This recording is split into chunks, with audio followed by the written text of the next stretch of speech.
Hi viewers, வணக்கம். இன்னும் ரொம்ப நாளாக காணும் தேடி இருந்தாங்க நிறைய பேர். என்ன தான் வீடியோ போடலை வைக்கலன்னு சொல்லி தேடி இருந்தாங்க. எங்கே போயிட்டு எது போயிட்டு அப்படின்னு சொல்லி கேட்டாங்க. அது ஒன்றும் இல்லை, சின்ன ஒரு பைக் ஆக்சிடெண்ட் ஆகிடுச்சு. எனக்கு கால் லைட்டாக ஒரு ஃப்ராக்சர். கால்லாம் இப்போ வரைக்கும் இந்த வலி இருக்க தான் செய்யுது.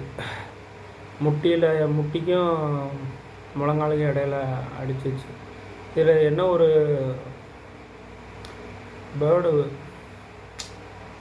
இதில் என்ன ஒரு பிரச்சனைனா, ஏற்கனவே எனக்கு சின்ன வயசில் நரம்பு கட்டாக இருந்தது. அதில் மெட்டல் தான் வச்சுருக்கு. கரெக்டாக அதுக்கும் அந்த முட்டிக்கும் இடையில அடிபட்டுருச்சு. அதுதான் பிரச்சனை. அதனால தான் கால் வலி தாங்க முடியல. அதான் பெட் ரெஸ்ட் எடுத்துகிட்டு ஏற்கனவே ஆஃபீஸ்க்கு வேறு 2 நாள் லீவ் போட்டு, அதுக்கப்புறம் இன்றைக்கி தமிழ் புத்தாண்டுங்கிறனால சரி வீடியோ அப்லோட் பண்ணுவோமே, நம்மளுக்கு தெரிஞ்ச 4 பேர் சொல்லுவோமே அப்படின்னு சொல்லிட்டு அப்லோட் பண்ணியிருக்கேன். ஆக்சுவலாக தமிழ் புத்தாண்டு நல்வாழ்த்துக்கள் எல்லாத்துக்கும், வீடியோ பார்க்குற எல்லாத்துக்கும். இன்றைக்கி எதை பற்றி பேச போகிறோன்னா, கன்னியாகுமரியில் விஜய் சார் பேசுகிறத பற்றி தான். என்னடா விஜய் பேசுகிறத பற்றி மட்டும் பேசிக்கிட்டு இருக்க, நீ டிவிக்கேவா அப்படின்னு கேட்டால், ஆமாம் நான் டிவிக்கே தான் நான் ஒத்துக்கிடுவேன். ஆனால் அவரை நான் எதுக்கு ஃபாலோ பண்ணணும்? நான் மட்டும் இல்லை, தமிழ்நாட்டில் எத்தனை இளைஞர்கள். அதான் நீங்கள் சொல்லுவீங்களே, நீங்கள் சொல்லுவீங்களே தற்குறின்னு. அங்கே தற்குறிகளாகவே இருந்துட்டு போகிறோம். அந்த தற்குறிகளோட தலைவர் விஜய், அவரையும் தற்குறி தான் சொல்கிறீங்க. சரி, ஓகே. அவரோட விஷன் பார்த்தீங்களா கன்னியாகுமரியில்? நான் ஏற்கனவே ஆஃபீஸில் அவங்க கூட ஒர்க் பண்ணுற ஃப்ரெண்ட்ஸ் நிறைய பேர் வந்து கேட்டுருந்தாங்க, உங்கள் ஆள் வந்து இப்போ 10 லட்சம் கோடி கடன் இவன் ஆக்கி வச்சுருக்கான், யார் ஸ்டாலின் அவர்கள் ஆக்கி வச்சுருக்காரு, அது எப்படி அடைப்பார்? 2500 கொடுக்க 2000 கொடுக்குறாங்க சொல்கிறீங்க, அது எப்படி கொடுப்பீங்க அப்படி? நான் உடனே என்ன சொன்னேன், விலைவாசியில் கை வைக்க மாட்டார் இவர், விலைவாசியில் கை வைக்க மாட்டார், எதுலேயும் கை வைக்காமல் வர்ற வருமானத்தை வச்சே எப்படியாவது கடனை அடைக்கலாம் வைக்கலாம் அப்படின்னு தான் நினைப்பார் அப்படிங்கிற மாதிரி சொன்னேன். நான் சொன்ன மாதிரி சொன்னாரா? எனக்கு தெரியும் அவரோட மூமெண்ட்டை சின்ன வயசுலேருந்து, அதாவது அவர் சின்ன வயசுலேருந்து இல்லை, நான் பிறந்ததுலேருந்து அவரோட மூமெண்ட் எல்லாத்தையும் பார்த்துக்கிட்டு தான் இருக்கேன். அப்போது வந்து எனக்கு அது சின்ன வயசுலேருந்து பார்த்தது கூட, இந்த பிறந்தது அவர் இந்த அரசியல்லாம் ஆரம்பித்த பிறகு, கட்சி ஆரம்பித்த பிறகு, அதுலேருந்து நம்மளுக்கு தெரியும்ல அவரோட மூமெண்ட் எப்படிலாம் போகுது, எதுக்கு குரல் கொடுக்காரு, எதுக்கு குரல் கொடுக்கல. இப்போ உதாரணத்துக்கு சொல்லனா, இந்த தென் மாவட்டத்தில் ஒரு ஆணவ படுகொலை நடந்துச்சு. 2 பேர் இறந்து போனாங்க. சரி, ஒருத்தன் இறந்து போனான், லவ் பண்ணி அவன் ஃபேமிலியை எல்லாருமே வெட்டி கொண்டுட்டாங்க. அதுக்கெல்லாம் குரல் கொடுத்த ஆரம்பத்து குரல் கொடுக்கல. ஏன்னா ஜாதியை ஒழிக்கணும் தான் அவரோட எய்ம். அதனால் எடுத்த உடனே ஜாதியை ஒழிக்க முடியாது, அதை பற்றி பேசினாலும் அதில் வந்து பிரச்சனை வரும். அதனால தான் அவர் குரல் கொடுக்காம இருந்தால். அப்புறம் அந்த திருப்பரங்குன்றம் இஷ்யூ, இவங்களே ஒரு பிரச்சனையை உருவாக்குனதுக்கு இவர் எப்படி குரல் கொடுப்பாருன்னு நினச்சிட்டு இருந்தாங்க.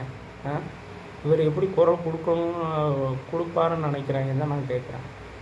கொடுக்கணும்னு அவசியம் இல்லையே. இவங்களே ஒரு பிரச்சனை உருவாக்கி அதை கல் தூணணுன்னு ஒருத்தன் சொல்கிறது, இன்னொருத்தர் தீபந்தம் அதில் ஏற்றணும்னு சொல்கிறது, அதில் கோர்ட்டில் ஜட்ஜு வந்து ஆர்டர் கொடுக்கறது, இவங்களே ஆரம்பித்து இவங்களே முடிக்கிறாங்க. மறைமுக கூட்டின்னு இருந்துக்கிட்டு பிச்சைக்காரப்பேடு. அதனால தான் அதை பற்றி பேசாமல் அப்படியே அவாய்ட் பண்ணிட்டு போயிடுவார். அவரோட எண்ணம் பூரா மக்களுக்கு வந்து நல்லது செய்கிறது மட்டும்தான் இருக்குமே தவிர, இந்த நெகட்டிவ்க்கு பூரா பதில் சொல்லிக்கிட்டு டயத்தை வேஸ்ட் பண்ணிக்கிட்டு அப்படி போகணுன்னு அவசியம் இல்லை. இந்த இப்போ கூட ஜனநாயகம் படத்தை லீக் பண்ணியிருக்காங்க. அது யாரால் முடியும்? அங்கே இருக்கிற தணிக்கை குழுவில் இருக்கிறவங்களால மட்டும்தான் முடியும். அவங்கக்கிட்ட தான் பாஸ்வேர்டு எல்லாமே இருக்கும். அவங்ககிட்ட கேள்வி கேட்டுக்கு என்ன அப்படியே நகட்டி விட்டாங்க. டேரக்டர் மேலேயும் ப்ரொடியூசர் மேலேயும். கட்சி டேரக்டர் எப்படிறா அங்கே வந்தார்? ஏண்டா உங்களுக்கு கொஞ்சமாக தான் அறிவு இருக்கடா? இப்போ படிச்சிருக்கீங்களா இல்லையா? இல்லை மக்கள் படிக்கலை முட்டாப்பல்னு நினச்சிட்டிங்களா? எப்படிடா உங்களுக்குள்ள இப்படிலாம் பொய் சொல்லணும்னு தோணுது?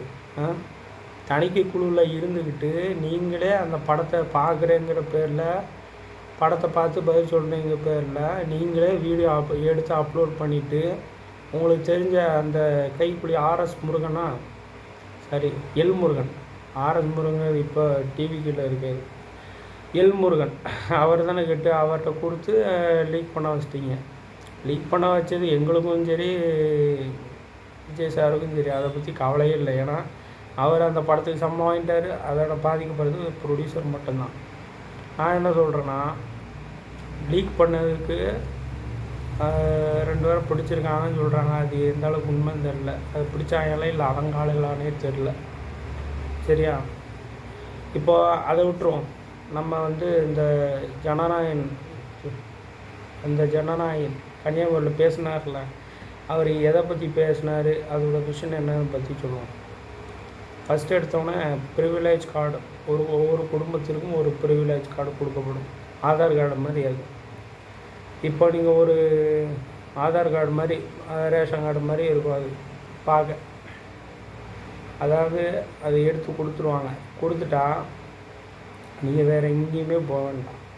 உங்களுக்கு டேரெக்டாக உங்கள் மொபைல்லே எல்லாமே வந்துடும். இந்த டிவிக்காக கூட அப்படி தான் வந்தது. அது ப்ரிண்ட் அவுட் எடுத்துக்கலாம், இல்லாட்டி எடுக்கணுமா நீங்கள் ஆப்லேயே மெயின்டைன் பண்ணால் பண்ணிக்கலாம். அதில் வந்து உங்கள் ஒவ்வொருத்தங்க ஊழல் பண்ணுறாங்களே, அதாவது மக்களுக்கு ஒரு நலத்திட்டங்கள் கவர்மெண்ட் செயல்படுத்துதுன்னா அதை அப்படியே சேர விடாமல் தடுத்து அப்படியே எடுத்து அவங்க பெட்டியிலையும் அவங்க சட்டிலையும் போட்டுக்கிறாங்களே, அதுக்கு பேர் தான் ஊழல். அதை தடுக்கணுங்கிறதுக்காக தான் இப்படி ஒரு ப்ரிவிலேஜ் கார்டு. சரியா? இது வந்து நிறையா பாதிக்கப்படுறதுனா இந்த புரோக்கர் வேலை பார்த்துட்டு இருக்காங்க, அவங்க தான் பாதிக்கப்படுவாங்க. இப்போ எதுக்குறதுமே அவங்களா தான் இருப்பாங்க. அவங்க சொந்தக்காரங்க பூரா எதுக்காக செய்வாங்க. ஏன்னா அவங்க வந்து நிறைய பேர் இதெல்லாம் பாதிக்கப்படுறாங்களே, அதனால் சப்போர்ட் பண்ண மாட்டாங்க இந்த இதுக்கு. அப்புறம் அதை மதிப்பீடு.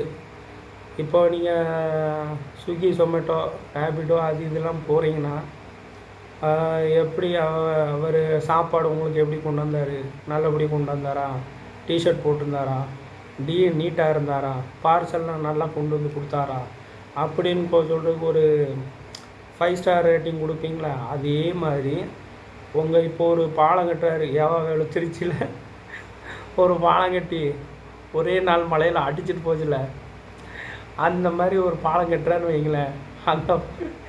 அந்த பாலம் வந்து போயிடுச்சுன்னா கெட்டும்போதே நீங்கள் வந்து லைக் கொடுக்கலாம்.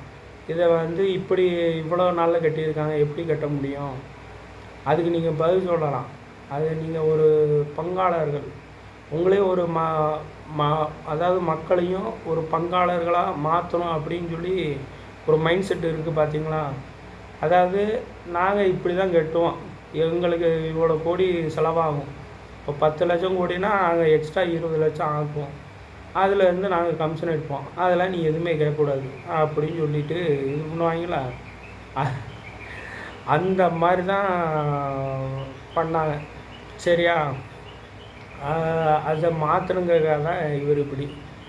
இதை பற்றி எவனாவது ஒரு திங்கிங் சொல்லியிருப்பானா, ஒரு வாக்குறுதி கொடுத்துருப்பானா? ஒரு இதுவும் கிடையாது. கடைசி வரையும் நாங்கள் கொள்ளையடிச்சிருப்போம், என் குடும்பத்தை வளர்ப்போம், கடைசி வரையும் நீங்கள் இப்படியே இருக்கணும். நீங்கள் வந்து இந்த சர்க்கார் படத்தில் அவர் கருப்பழனி அப்பனா அவர் பேர் ஞாபகம் வர மாட்டேங்குது. அவர் சொன்ன மாதிரி தான், வயிற்றில் பசி எடுத்து காதில் உங்கின சவுண்டே இருக்கணும், கையேந்திரம் எங்ககிட்ட பிச்சை எடுக்கணும் அவன், அப்போ தான் நாங்கள் கடைசி வரைக்கும் இப்படியே இருக்க முடியும் அப்படின்னு சொல்லுவான். அதைத்தான் இவங்க அப்படியே ஃபாலோ பண்ணுறாங்க. முருகதாஸ் கரெக்டான டயலாக் எழுதியிருக்காரு. இவனுங்களுக்கெல்லாம் இது வேணும் இன்னும் வேணும் அப்படிங்கிற மாதிரி தான் பேசியிருப்பார். அந்த மாதிரி தான் நடந்துகிட்டு இருக்கு. இனிமேல் அது நடக்கக்கூடாது, மாற்றணும். மாற்றம் ஒன்றே மாறாதுன்னு ஒரு டைலாக் இருக்கிற மாதிரி இவங்க வந்து இப்படியே கொண்டு போனோம். இந்த 8000 கூப்பனை கொடுத்துருக்காங்க, அந்த 8000 கூப்பனை வச்சு என்ன, அதை கூட வலிக்க முடியாது. இல்லை, அந்த 8000 கூப்பனை எது கொடுத்துருக்காங்க? உங்கள் ஓட்டை வாங்குறதுக்காக தான் கொடுத்துருக்காங்க. இதுவுமே ஒரு லஞ்சம் தான். சரியா? அதெல்லாம் வாங்கிக்கோங்க, என்ன கொடுத்தாலும் வாங்கிக்கோங்க. ஓட்டை மட்டும் மாற்றி போட்டு போயிட்டே இருங்க, அவ்வளோதான். அதாவது நீங்கள் விசிலுக்கு தான் போடணும்னு அவசியம் இல்லை. உங்களுக்கு பிடிச்சவங்களுக்கு ஓட்டு போடுங்க, ஆனால் தீய சக்திக்கு மட்டும் போட்டுறாதீங்க. அதைத்தான் நான் திரும்ப திரும்ப சொல்கிறேன். தீய சக்தி போட்டு மறுபடியும் அவங்க வீட்டில் உள்ள பெண்களோ அப்புறம் யாருக்குமே ஒரு பாதுகாப்பு இருக்காது. இவர் எனக்கென்னு இருப்பார். ஏன்னா இவர் உடம்பை பற்றி இவருக்கு கவலை இல்லை. ஒரு உடம்பை பார்த்தாதானே இவர் நாட்டு மக்களை பார்ப்பார். சும்மா ட்ரெயினில் போகிறதுக்கு ஷோ நடத்திக்கிட்டு இருக்காரு. ட்ரெயினில் போயிட்டு என்ன சார், ட்ரெயினில் போயிட்டு வெளியே வராரு. ஒரு ரிப்போர்ட்டர் கேட்காரு, என்ன சார் எங்கே போயிட்டு வரீங்க, எங்கே போயிட்டு வரீங்க கேட்டால் ட்ரெயினில் இருந்து வரேன் அப்படிங்கிறது. இப்படியே ஃபன் பண்ணிக்கிட்டே போயிட்டே இருக்க வேண்டியதான் கடைசி வரைக்கும். அப்புறம் பார்த்துருப்பீங்க, அந்த யூடியூப்பில் விளம்பரம் பார்த்துருப்பீங்க. ஒரு நாளைக்கு எவ்வளோ விளம்பரம் போடுறானுங்க. ஒரு பேடிஎம்மில் கூட வரானுங்க, பைத்தியக்காரனுங்க. பேடிஎம்மில் வரானுங்க, யூடியூப்பில் வரானுங்க, யூடியூப் மியூசிக்கில் போட்டால் வரானுங்க, அப்புறம் ஸ்பாட்டிஃபைல வரானுங்க. வராத ஆப்பே கிடையாது. மக்கள் வந்து டிஜிட்டல் மாறிட்டாங்க. உடனே இவங்களும் டிஜிட்டல் வரானுங்களா, பைத்தியக்காரனுங்க. சரி வந்தால் தான் வரானுங்களே. இவன் ஒரு நிமிஷம் வந்தான்னா அவன் ஒரு நிமிஷம் வரான், அவன் ஒரு நிமிஷம் வந்தானா இவன் ஒரு நிமிஷம் வரான். சரி, இன்னொன்று கேள்வி கேட்கணும்னு நினச்சேன். எடப்பாடி சாரை வந்து இவனுங்க வந்து மேலே கேட்டு சொல்கிறான்னு கலாய்ச்சி ஒரு விளம்பரம் போகிறானுங்க. ஓகே, அதெல்லாம் ஓகே தான். அப்படியே அச்சஸ்லாம் அவரை மாதிரியே ஒருத்தனை பிடிச்சிட்டு வந்து பேச வைக்கிறாங்க. சரி, அதெல்லாம் ஓகே தான். அவராவது மேலே கேட்டு சொல்கிறேன்னு தான் சொன்னார். ஆனால் நீங்கள் வந்து மறைமுகமாக அவங்கள போய் மேலே கேட்டுக்கிட்டு எல்லாம் பண்ணிக்கிட்டு இருக்கீங்க. ஈடு ரேட்டில் போயிட்டு மோடி காலை பிடிச்சதாக இருக்கட்டும், அப்புறம் நேரு அதுக்காக நிர்மலா சீதாராமன் மேடம் இருக்காங்களே, அவங்க காலை போய் பிடிக்கிற நேருவோட பையனாக இருக்கட்டும். எத்தனை தான் இல்லை, மக்களை வந்து முட்டா பயல்களாகவே நினச்சிக்கிட்டு இருக்கீங்களா? பார்த்தீங்களா, டிஎம்கே சம்மந்தப்பட்ட எந்த ஒரு வேட்பாளரும் அவங்க தொகுதிக்கு போனால் அடித்து விரட்டுறாங்களாம் மக்கள். அதை பார்க்கும்போது எனக்கு மனசு அவ்வளோ குளிர்ச்சி அடையுது. பரவாயில்ல, என் மக்கள் வந்து இம்ப்ரூவ்மெண்ட் ஆகிட்டாங்க. என்ன செஞ்ச அப்படின்னு கேள்வி கேட்குற அளவுக்கு வந்துட்டாங்களே, அது போதும் எனக்கு, அதுவே போதும். அந்த கேள்வி கேட்கலன்னு தான் இவ்வளோ நாள் நினச்சிக்கிட்டு இருந்தேன். கேள்வி கேட்குற மாதிரி வச்சுட்டாங்களே, வச்சது யார்? எங்கள் தளபதி யார்? அதனால தான். ஐயோ ஐயோ. அதாவது இப்போ ஒருத்தர் வந்து ஸ்கூல் நடத்துகிறாரு, ஹெட் மாஸ்டர், நிறைய பேர் இருக்காங்க. அதுக்கப்புறம் வாய்ப்பு கிடைக்கல அப்படிங்கிறதுக்காக யாரோ ஒரு சாரை கூட்டம் வந்து வைக்கிறாங்க. அவர் நல்லா பாடம் எடுக்கலைன்னா வேற ஆளாக மாற்ற சொல்லி ஸ்டூடெண்ட்டு சொல்கிறது இல்லையா? அந்த மாதிரி தான். ஒருத்தர் வந்து இப்போ சரியில்லை அப்படின்னா அந்த நேரத்தில், அதாவது ஒரு எம்எல்ஏவாக கேண்டிடேட்டாக நின்று ஒருத்தர் ஜெயிக்காருன்னா அவரை வந்து ஒரு 3 மாதம் கூட வேணாம், குறைஞ்சது ஒரு 6 மாதம் வச்சுக்கலாம். 6 மாதத்துலேயே தெரிஞ்சிடும் அவர் நல்லா வேலை பார்க்காரா, களத்துலேருந்து ஒர்க் பண்ணுறாருன்னா. ஒழுங்காக ஒர்க் பண்ணலைன்னா 6 மாதத்தில் அவர் பதவி நீக்க சொல்லி ஒரு ஆர்டர் கொண்டு வரணும் எனக்கு தெரிஞ்சு. அது வந்தால் மட்டும்தான் இவங்களாம் அலறுவாங்க. இனிமேல் எம்எல்ஏ ஆகிறது கூட பயப்படுவாங்க. இவனுங்களுக்கு வந்து சம்பளம், இஎஸ்ஐபிஎஃப், அப்புறம் வண்டி கொடுத்து, கவர்மெண்ட் வண்டியும் கொடுத்து, வண்டிக்கு டீஸுக்கும் போட்டு எல்லா நோட்டையும் பண்ணுவாங்க. ஆனால் இவங்க வந்து மக்களுக்கு வேலை செய்கிறதுக்கு கீழேருந்து மேலே வரைக்கும் எப்படியே வலிக்குது, எரியுது. இவங்க எதுக்கு எம்எல்ஏ ஆகணும்? இவங்க எதுக்கு எம்எல்ஏ ஆகணும்? இந்த மணச்சநல்லூரில் கிட்னி திருடின ஒரு வாயில் கெட்ட வார்த்தை வருது. அந்த லூஸ் பயலுக்கே மறுபடியும் மணச்சநல்லூர்லேயே வேட்பாளராக நிற்க விட்ருக்கான். ஏன் உங்கள் தொகுதியில் எத்தனை பேர் செத்துக்கிட்டு இருக்கான்? சரி, தொகுதி இல்லை, உங்கள் கட்சியில் எத்தனை பேர் செத்துக்கிட்டு இருக்கான்?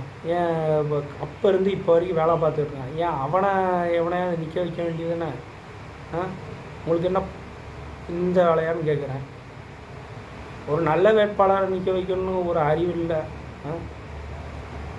அது சரி, நீங்கள் மக்களை பற்றி சிந்திச்சாதானே. நீங்களே ஒரு தமிழன் கிடையாது, நீங்களே ஒரு தெலுங்க, தெலுங்கனுக்கு தமிழர்கள் வாழ்ந்த என்ன செத்தானதானே யோசிக்க தோணும்.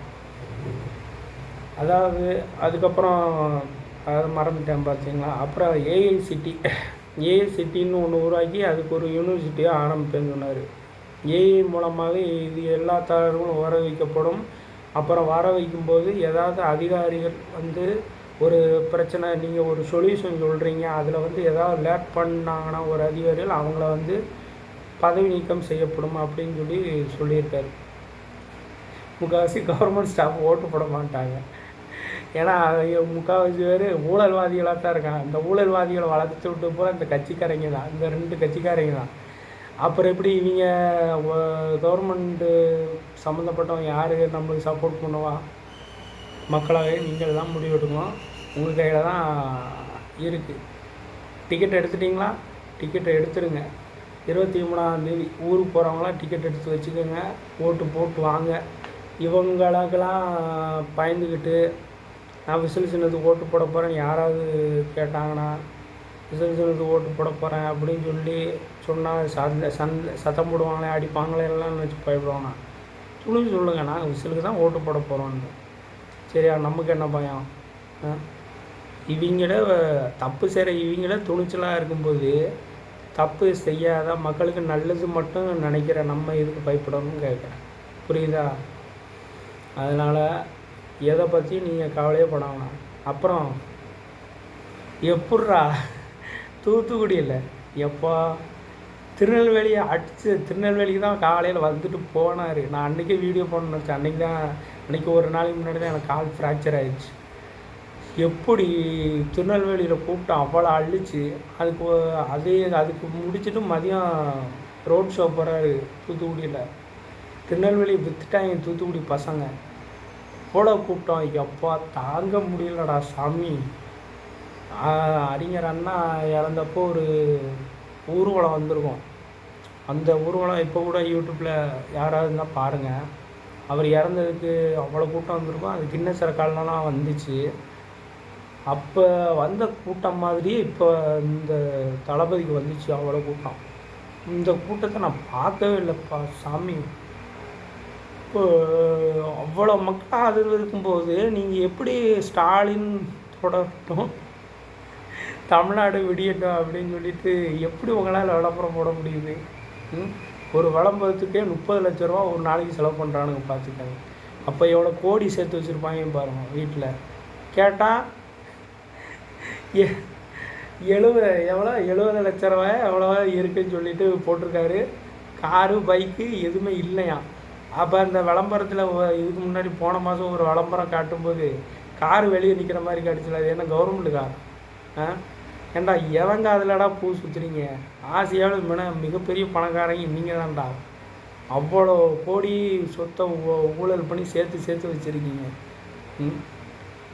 உங்களுக்கு மக்களை பார்த்த இடிச்சவா போய் மாதிரியே தெரியுதான்னு கேட்டேன். படித்த பசங்களாம், நான் மறுபடியும் சொல்கிறேன், படித்த பசங்களாம் இம்ப்ரூவ்மெண்ட் ஆகிட்டு வராங்க. அவங்கள நீங்கள் மறுபடியும் மடமாற்றி போதை வழியிலையோ கஞ்சா அடிக்கிறதுக்கோ அப்படி இப்படிமா நீங்கள் கொண்டு போகலாம். எல்லாருமே வரமாட்டாங்க. அவங்களுக்குன்னு ஒரு சுயகௌரவம் இருக்குது, அவங்களுக்கு ஒரு தன்மானம் இருக்குது, அவங்களுக்கு வேலையை வேணும்னு நினைக்க ஆரம்பிச்சிட்டாங்க நிறைய பேர். நீ 8,000 கொடுத்தாலும் 10,000 கொடுத்தாலும் ஓகே, எனக்கு ஒரு வேலை வாங்கி கொடு, எனக்கு தேவையானதை நானே பண்ணிக்கிறேன்னு சொல்கிற மக்கள்லாம் வர ஆரம்பிச்சிட்டாங்க. சரியா? நீங்கள் மறுபடியும் அவங்கள ஏமாற்றணும் ட்ரை பண்ணி ஏமாந்து போகிறீங்க. அது உங்களுக்கே தெரிய மாட்டேங்கி. உங்கள் கலைஞர் அவர்களை உங்கள் அப்பா இருக்கும்போது கூட ஓரளவு செய்யணும்னு தோணுன்னு செஞ்சார். ஆனால் நீங்கள் அது கூட செய்கிறதுல கூட ஊழல் பண்ணுறீங்க. உங்கள் கீழே இருக்கிற எம்எல்ஏ அமைச்சர்கள் அவங்கள கூட நீங்கள் கேட்காம விட்டுட்டீங்க. அதான் பிரச்சனையே. எவன் கெட்டு போன என்ன, நம்ம அதுதான் விளம்பரம் தான், ஃபுல்லாக விளம்பரம் தான். எது பண்ணாலும் விளம்பரம். ஏதோ முதலீடு ஈர்த்தார் வச்சார் அப்படின்னு சொன்னாங்க.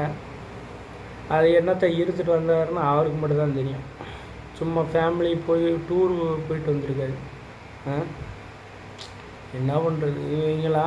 இவங்க கையில் நாட்டை கொடுத்துட்டு நீங்கள்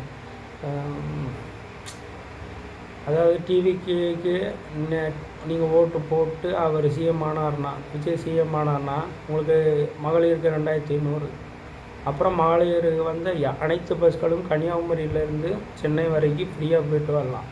நல்லா கேட்டுக்கோங்க. அதுக்கப்புறம் 6 சிலிண்டர் மகளிருக்கு ஃப்ரீ. தாய்மாமன் சீர், குழந்த பிறந்துச்சுன்னா மோதிரம் கொடுப்பாரு. அப்புறம் அண்ணன் சீர், கல்யாணத்துக்கு அண்ணன் சீர் சொல்லிட்டு தரமான பட்டு புடவை, சரியா, ஒரு தாலிக்கு தங்கம் கொடுக்கப்படும். இதெல்லாம் செய்ய முடியும். ஏன்னா நம்மளுக்கு வருவாய் அந்தளவுக்கு வருது. அந்த வருவாயை வர்றதையும் செலவு பண்ணாமல் அங்கேருந்து கடன் 70 வருஷத்தில் எந்த ஆட்சியாளர்களும் எந்த முதலமைச்சரும் வாங்காத கடனை இங்கே வாங்கி வச்சுக்கிட்டு இவ்வளோ கொள்ளையடிச்சிருக்காங்க. அது போக தான் கடன் வாங்கி வச்சுருக்காங்க.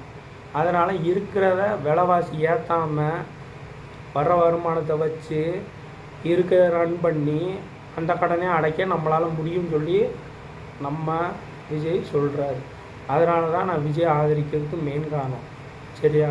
இல்லாட்டி போன எம்பி எலெக்ஷனுக்கு சீமான் கட்சிக்கு ஓட்டு போட்டேன், அந்த மாதிரி ஓட்டு போட்டு போயிருப்பேன். இப்போ விஜயை ஆதரிக்கிறதுக்கு மெயின் காரணமே அவரோட தொலைநோக்கு பார்வை, விஷன் இஸ் த பெர்ஃபெக்ட். அதனால தான் நான் சப்போர்ட்டிங் டு டிவிக்கு. இல்லாட்டி நான் சப்போர்ட் பண்ண வேண்டிய அவசியம் இல்லை. நானும் உங்களை மாதிரி ஒரு நடுத்தர குடும்பத்துலேருந்து நான் வந்திருக்கேன். நானும் அதில் தானே இருக்கேன். எனக்கு அதாவது நான் உங்கள்கிட்ட இன்னொன்று நல்லா கேட்குறேன். நீங்கள் சம்பளம் வாங்குறீங்க, ஒரு 15,000 சம்பளம் வாங்குறீங்கன்னா அந்த 15,000 நீங்கள் செலவு பண்ணது போக மீதி உங்களால் சேர்த்து வைக்க முடியுதா பேங்கில்? இப்படி வர்றது இப்படியும் செலவாயிடுது. ரீசார்ஜுக்கு போகுது, பாலுக்கு போகுது, அரிசிக்கு போகுது, காய்கறிக்கு போகுது, சிலிண்டருக்கு போகுது. இப்போ வேறு சிலிண்டர் கிடைக்க மாட்டேங்குது. இவ்வளோ போய் உங்களுக்கு மிச்சம் உங்களால் சேர்த்து வைக்க முடியுதா? நீங்கள் எக்ஸ்ட்ரா வேலை தான் பார்க்குற மாதிரி இருக்குது. ஸ்விக்கி ஓட்டுறீங்க, சொமேட்டோ ஓட்டுறீங்க, பார்ட் டைமாக ரேபிடோ ஓட்டுறீங்க. இவ்வளவும் ஓட்டி தான் உங்களால் பார்க்க முடியுது. இது என்ன உடம்பா இல்லை வேறு எதுமா? 12 மணி நேரம் 15 மணி நேரம் இந்த கம்பெனிலே வேலை பார்த்துட்டு வெளியே வந்து வேலை பார்க்க முடியும்.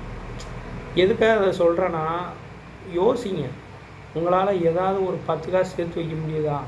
பிஸ்னஸ் சொந்தமாக பண்ணுறாங்க, அவங்களால சேர்த்து வைக்க முடியல. நான் அதை பற்றி பேசலை. கம்பெனியில் மெயினாக வேலை பார்க்குறவங்கள பற்றி பேசினேன். ஒரு கம்பெனியில் சராசரி சம்பளம் 20,000 எவனாவது கூட்டியிருக்கானா? சப்போஸ் கூட்டினாலும் அடுத்து இவங்க யாராவது ஆட்சிக்கு வந்தால், விஜய் விட்டுருங்க, அடுத்து இவன் இந்த பரதேசிக்கு இவங்க யாராவது ஆட்சிக்கு வந்தால் விலைவாசி ஏற்ற தான் செய்வாங்க. விலைவாசி மேலே கையே வைக்க மாட்டார் விஜய் அவர்கள். அதைத்தான் நானும் சொல்கிறேன். விலைவாசியில் கை வைக்காமல் இருக்கிற வருமானத்தை வச்சு நம்மளை பெருக்கிறதுக்கு என்னென்ன பண்ணணுமோ அதெல்லாம் பண்ணுவாங்க. அதுதான் நான் சொல்கிறேன். அதனால் நீங்கள் எல்லாருமே நான் என்ன சொல்கிறேன்னா, டிவிக்கு ஓட்டு போடணும். கரெக்டாக அந்த விசில் சின்ன நீங்கள் டிவிக்கு வேட்பாளர்களையோ இல்லை அந்த விஜய் இல்லாட்டி ஆதவர்ஜுனா அந்த மாதிரி பேர்லாம் இருக்கும். ஏன்னா அதே மாதிரி இப்போ பேரில் நிறைய பேர் நிப்பாட்டவும் செய்கிறாங்க. அதனால் அதெல்லாம் பார்க்க வேணாம். விசில் சின்னத்துக்கு நேராக மட்டும் ஓட்டு போட்டுட்டு பட்டன் தட்டி விடுங்க, அவ்வளோதான். இன்னொன்று, விசில் சின்னத்துலேயுமே இப்போ நீங்கள் கன்ஃபியூஷன் ஆகிறதுக்காக இது பண்ணியிருக்காங்க. என்னென்னா, ரோலர் சின்னமும் விசில் சின்னமும் ஒரே மாதிரி இருக்குது. ரெண்டுத்துக்கு என்ன டிஃப்ரெண்ட்னா, நடுவில் அந்த விசிலில் இப்படி ரவுண்டு இருக்குன்னா அந்த ரவுண்டுக்கு நடுவில் ஒரு சின்ன புள்ளி வட்டம் மாதிரி இருக்கும். அந்த வட்டம் என்னது, ரோலர். இந்த விசில் சின்னம் வெறும் ரவுண்டை போட்டு இப்படி நீட்டிக்கிட்டு இருக்கோம், அவ்வளோதான். அதனால் அந்த டிஃப்ரெண்ட்டை மட்டும் ஓட்டு போகிறதுக்கு முன்னாடி போய் பார்த்துட்டு வந்துடுங்க. அப்புறம் எலெக்ஷன் போயிட்டு முடிச்சுட்டு மக்கள் சப்போர்ட் எப்படி இருக்குன்னு பார்த்துட்டு நான் பதில் சொல்கிறேன் மீதி. இன்னொன்று என்னென்னா, பாண்டிச்சேரி எலெக்ஷன் செம்மையாக முடிஞ்சிச்சு. போன வருஷத்தை விட போன எலெக்ஷனை விட, சட்டமன்ற தேர்தல் பாண்டிச்சேரி எலெக்ஷனை விட இந்த தடவை நிறைய பேர் ஓட்டு போட்டிருக்காங்க.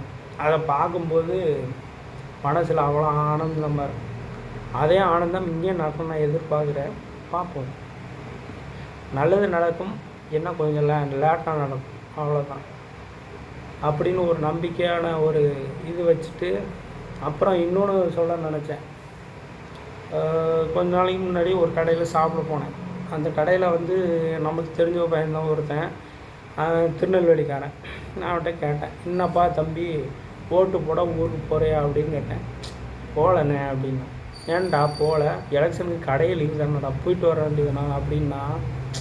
இல்லைண்ணே ஓட்டர் ஐடி எடுக்கலை அப்படிங்கிறான்.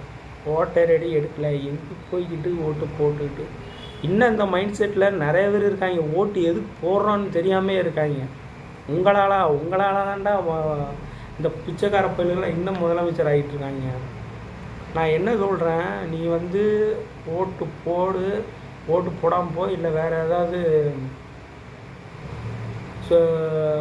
நோட்டால் கூட போட்டு போ. நீ நேரில் போய் ஓட்டு போட்டு வா. ஓட்டு எதுக்காக போடுறோங்கிறது கூட தெரியாமல் இருக்கான். இன்னும் ஓட்டர் ஐடி வாங்கலையா?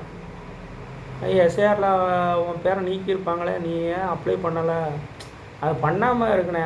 இன்னும் அந்த அவேர்னஸ்ங்கிறது ஒரு அவேர்னஸுங்க நிறைய பேருக்கு தெரியவே மாட்டேங்குது. அவங்க இந்த மாதிரி ஆளெலாம் இந்த மாதிரி ஆளெலாம் எப்படி இருப்பாங்கன்னா,